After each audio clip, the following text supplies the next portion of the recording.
and that people connect to her on a human level. I think that a lot of the things that she goes through in the book are very, normal issues. And I think that the circumstance is extraordinary and that she's Elvis's daughter and our family is what it is. At 36 years old, Riley Keough made a decision that would shatter decades of family silence. She decided to tell the truth.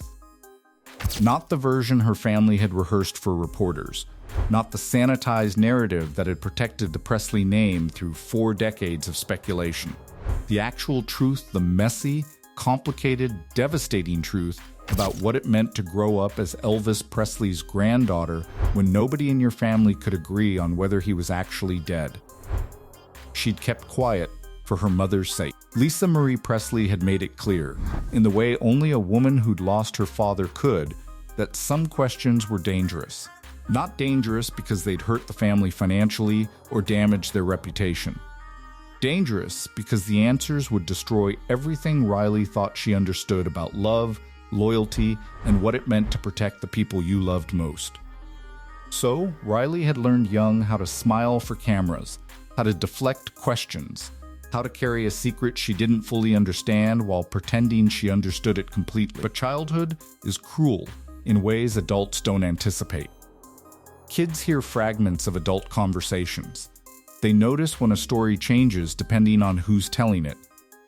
They feel the weight of a lie before they can articulate why it feels heavy. Riley remembers being 8 years old, sitting in her grandmother Priscilla's living room while Priscilla told visitors about Elvis's death. The official story flowed smoothly. August 16th, 1977, a cardiac arrhythmia, alone on the bathroom floor, sudden and unexpected. Priscilla's voice had the practiced quality of someone who'd repeated these words 1,000 times. But later that same week, Riley overheard her mother Lisa Marie on the phone with an aunt saying something completely different. Not that Elvis died that way, not that it was sudden, but that Elvis had made a choice, and that the family understood, and that his piece was worth more than the truth. An 8-year-old doesn't know how to process those fragments. She just knows something is wrong. She knows the adults around her are saying different things in different rooms. She knows her mother's voice sounds different when she talks about Elvis in private, less grief, more resignation. Almost like she was protecting something instead of just mourning something. These contradictions multiplied over the years. Riley would overhear conversations at family gatherings that stopped abruptly when she entered a room. Cousins who seemed to know things they weren't supposed to know. Aunts who made cryptic comments about Elvis's second life or his real purpose before catching themselves and changing the subject. Once, when Riley was 13, her grandfather Vernon's photograph came up in a magazine article, and her mother said something that Riley never forgot. She was looking at a picture of Vernon from 1979, just months before his supposed death, and she said quietly, "He looks at peace." Like he finally knew his son was safe. Not knew his son had died. Not knew his son was at rest. Safe, as if Elvis had been in danger, and dying, or whatever happened, was the escape route. Riley grew up in a house where August 16th was treated like a sacred holiday, but not in the way normal families mourned. There was no gathering to share memories, no photographs brought out and circulated, no tears shed in front of her. Instead, there was silence. A deliberate, protective silence that felt more like a conspiracy than grief. When Riley was old enough to ask direct questions, her mother would look at her with an expression of genuine conflict, as if Lisa Marie was fighting an internal battle between the daughter who wanted to know and the daughter who'd been sworn to secrecy decades earlier. The confusion created something in Riley that took years to understand. It wasn't curiosity exactly, though it was that too. It was a kind of existential vertigo. How do you build trust in a family that can't tell you the truth? How do you understand your own identity when the foundation story of your family is uncertain? Other kids had grandparents who died and were mourned and put to rest in memory. Riley had a grandfather who maybe died, or maybe disappeared, or maybe transformed into someone else entirely. And nobody, not her mother, not her aunts, not her uncles, would ever confirm which version was real. This uncertainty affected everything. Her relationships became suspicious because she'd learned early that people could say one thing and mean another. Her sense of loyalty became twisted because she'd been taught to protect family secrets, but also that the family was built on lies. Her ability to trust her own perception became damaged because she'd been gaslit by people who loved her, protecting her from truths they believed would hurt her. When Lisa Marie got sick, when the illness that would eventually claim her became undeniable, everything shifted. Riley was no longer a child trying to understand adult secrets. She was a woman with her own children, her own responsibilities, her own moral framework. And she realized that her mother had carried something unbearable alone. That Lisa Marie had spent her entire life protecting a secret that wasn't even hers to keep. A burden placed on her shoulders by a family that had chosen survival over honesty. In those final months, Lisa Marie began to crack.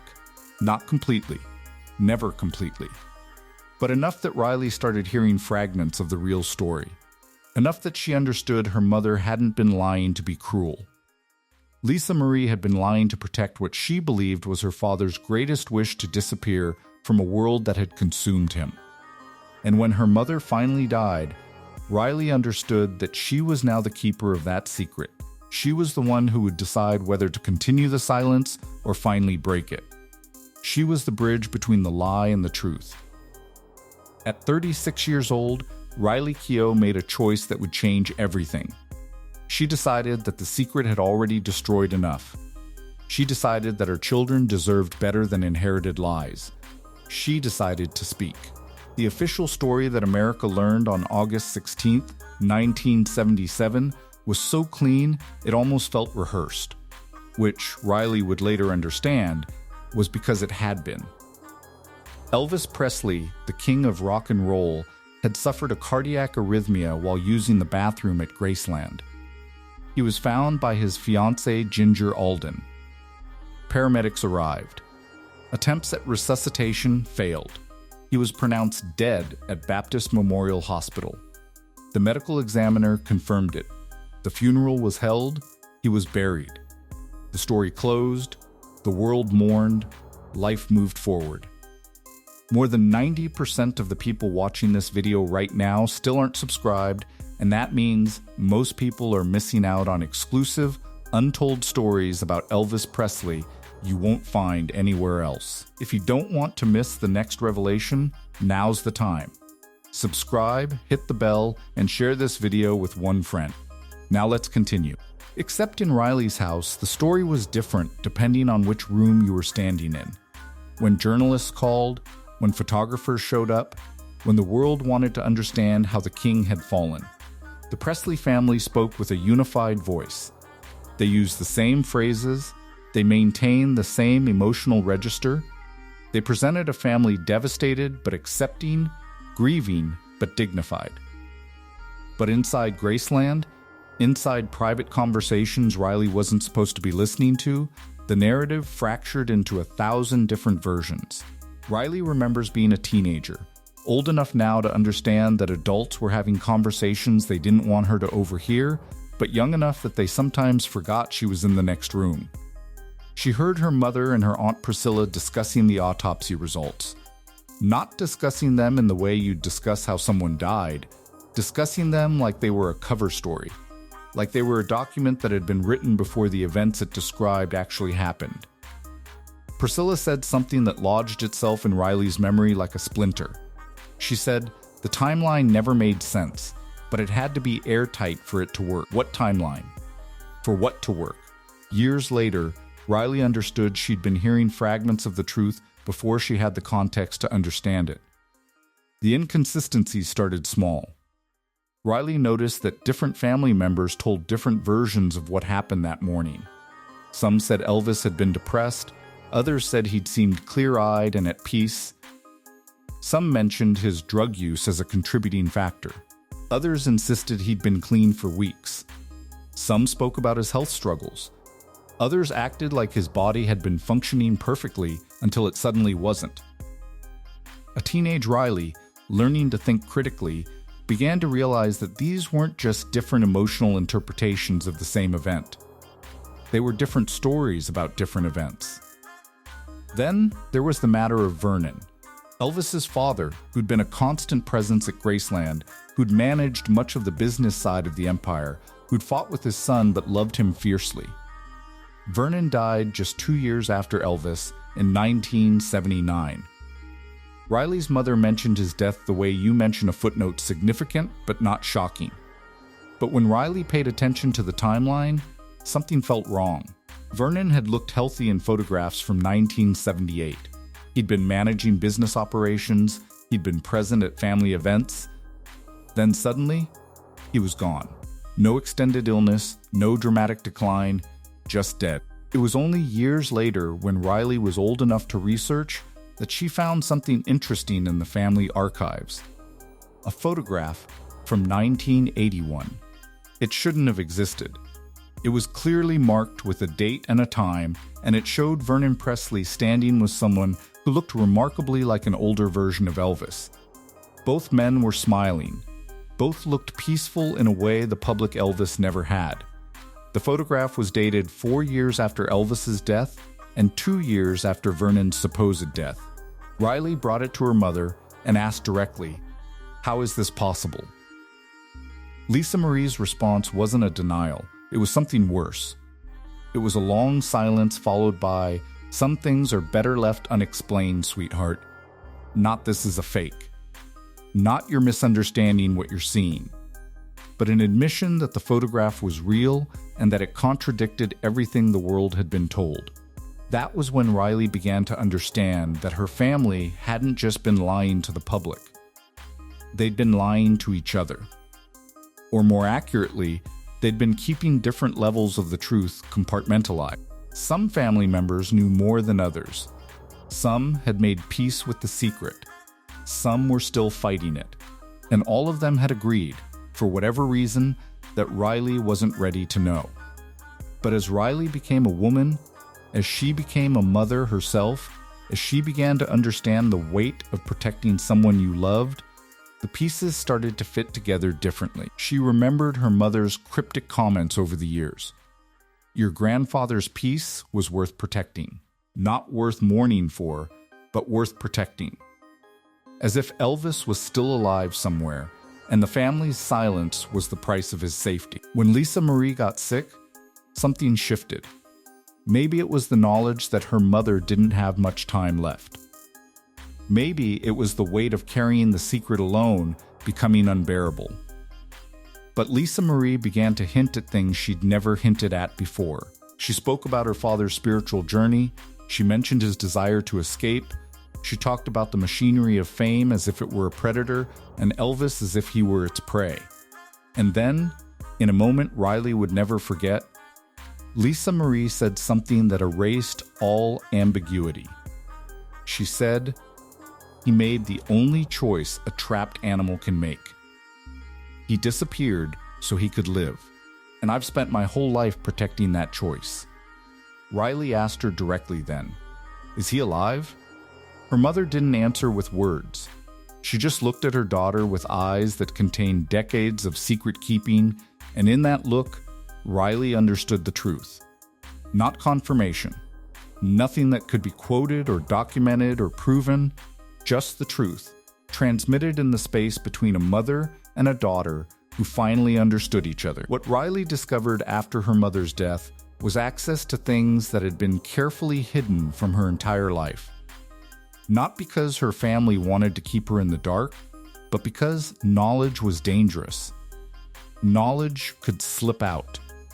Knowledge could be discovered. Knowledge, once possessed, became a burden that couldn't be unshared.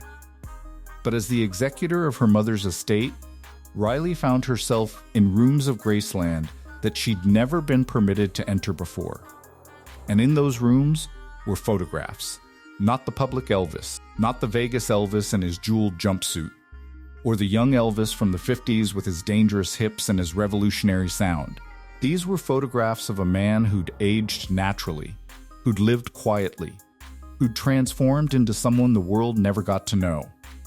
In some images, he was unrecognizable at first glance. An older man with gray hair, dressed simply, sitting in what appeared to be a church or modest home. But there were telltale details, the distinctive features of his face, the way he held himself, the expression in his eyes that Riley had seen in old footage, a particular kind of intensity mixed with genuine peace. The photographs spanned decades, some from the early 80s, when he would have been in his mid-40s, already showing the effects of time and stress. Others from the 90s, when he appeared healthier, stronger, like a man who'd finally found peace in his body. The most recent ones, taken in the early 2000s, showed someone who looked like he could have been anyone's grandfather. Weathered, but content. Present, but removed from the machinery that had once defined him. There were also documents. Letters written in handwriting Riley recognized from her mother's careful preservation of family archives, not addressed to anyone specific, but clearly written as some kind of personal record. Passages about faith, passages about the spiritual emptiness of fame, passages about the machinery of the entertainment industry that had chewed him up and spit him out, and how disappearing had been the only way to reclaim his soul. One passage in particular struck Riley so profoundly that she had to sit down to process it. It read, "I gave the world a king, but I needed to become a man. The cost of that transformation was everything the world thought I was. It was the only fair trade." Riley understood then that this wasn't a story about Elvis faking his death to escape consequences or avoid responsibility. This was the story of a human being who'd been consumed by the machinery he'd created, who'd recognized that the only path forward was to disappear completely, and who'd spent his remaining decades becoming the person he actually wanted to be instead of the person the world demanded he be. The family members who maintained contact with him and Riley eventually understood that several did spoke of him with a reverence that went beyond family obligation. An aunt Riley had always dismissed as slightly eccentric began making sense in retrospect. The trips she took that she was vague about, the income she received from sources she wouldn't discuss, the way she spoke about spiritual work and helping someone find redemption with an intensity that suggested she was talking about something far more profound than charity. Another cousin, who'd always seemed to know things he shouldn't know, finally admitted to Riley that he'd met with her grandfather multiple times over the decades. Not in secret, exactly, but in circumstances that required absolute discretion.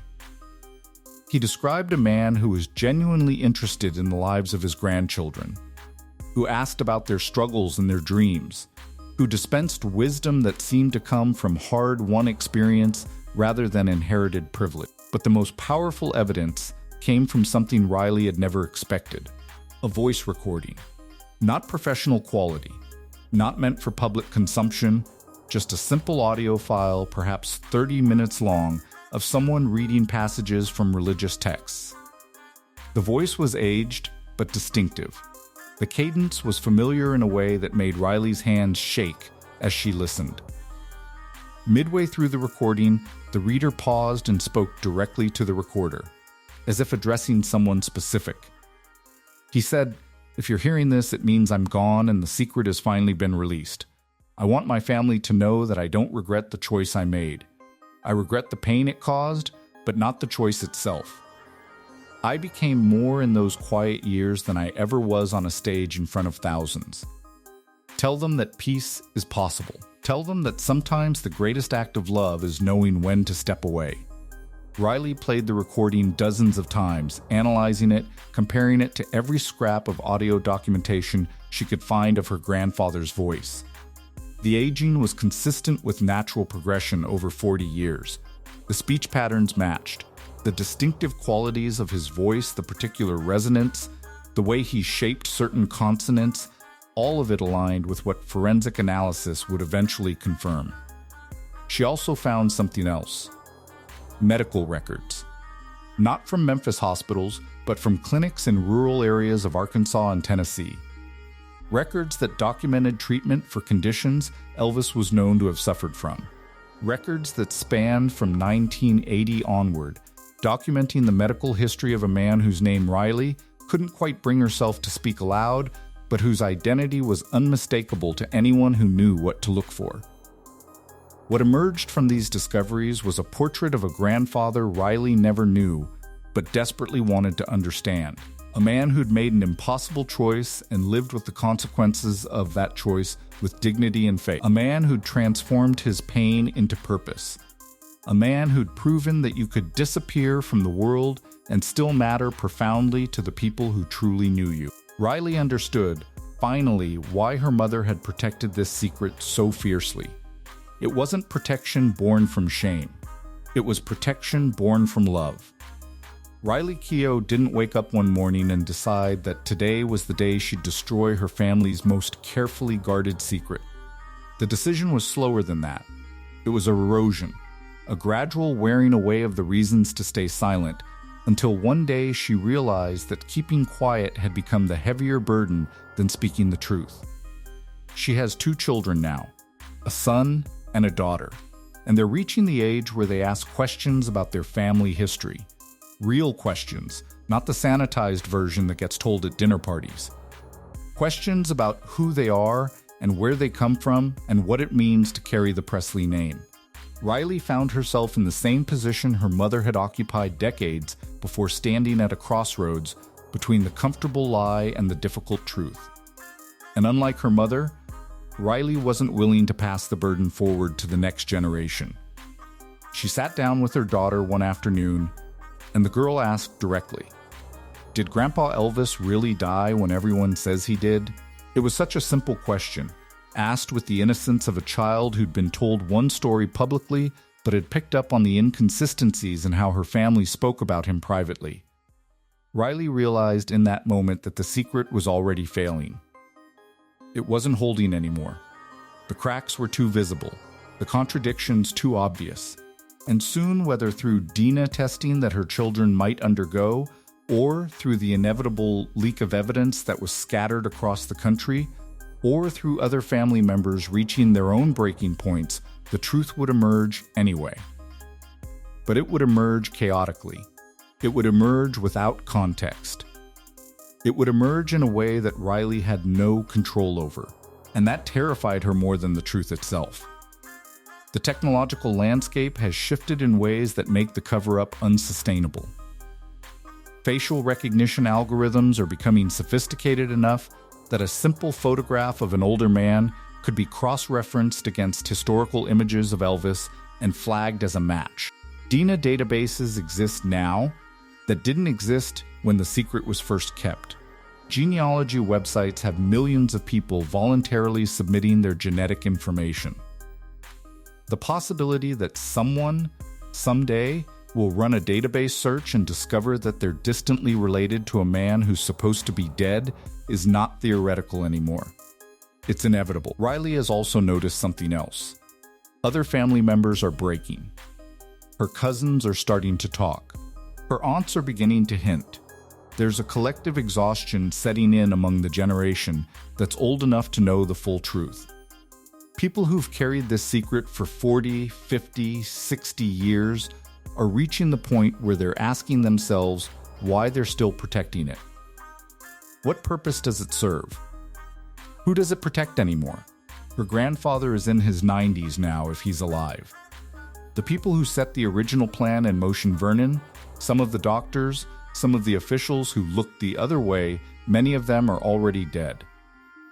The reasons to maintain absolute silence have slowly been replaced by reasons to finally speak.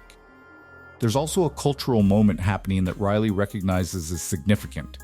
Society has become more sophisticated about understanding trauma and the machinery of fame and the ways that industries can chew up and destroy human beings. People are finally ready to hear this story not as a scandal or a conspiracy theory, but as a tragedy. As the story of a man who was trapped by success, who sacrificed everything to find peace, and whose family loved him enough to protect that peace even at tremendous personal cost. The world that would have treated this revelation as a joke in 1985 might actually be able to hear it now for what it truly is, a profound human story about redemption and escape and the price of immortality. Riley is also aware that her own time is finite in a way she couldn't have articulated 5 years ago. Not because she's facing any particular medical crisis, but because she's old enough now to understand that none of us are guaranteed tomorrow. And she's not willing to die without setting the record straight. She's not willing to let the next generation inherit this burden the way her mother did. She's not willing to let her children spend their lives caught between knowing something and not being able to speak about it. When Lisa Marie was dying, she said something to Riley that crystallized everything. She said, "I've spent my whole life protecting a secret that wasn't mine to keep. It belonged to him. And I think he would have wanted this truth released eventually. I think he wrote instructions about it because he knew that someday the time would come when silence would be wrong." Riley found those instructions afterward. Not explicit orders, but clear implications in the journals and letters she discovered. Her grandfather had anticipated that someday, decades in the future, scientific advancement would make it possible to prove the truth. He'd written about voice biometrics. He'd written about the distinctive qualities of his larynx that would make him identifiable through acoustic analysis. He'd written as if he knew that eventually. Someone with the right expertise and the right evidence would be able to prove beyond scientific doubt that he'd lived beyond 1977. He'd wanted this revealed. Not immediately. Not in a way that would destroy the plan while it was still protecting him. But eventually, once enough time had passed. Once he'd lived the life he wanted to live. Once his family had healed enough to speak about it without it destroying them. Riley understands now that she's the one who's supposed to be that voice. She's the bridge between the lie and the truth. She's the person with the credibility, the access, and the moral authority to speak this story into the world.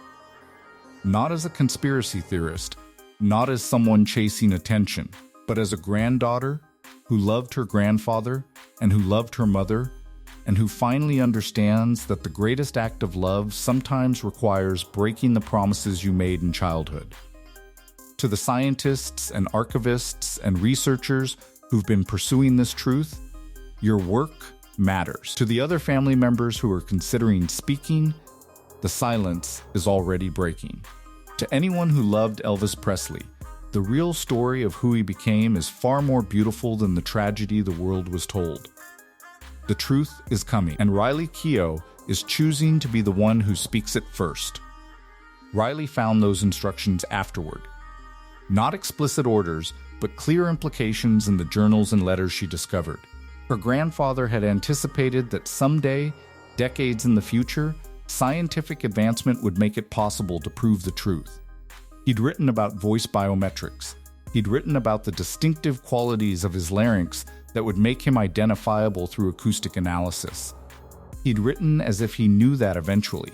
Someone with the right expertise and the right evidence would be able to prove beyond scientific doubt that he'd lived beyond 1977.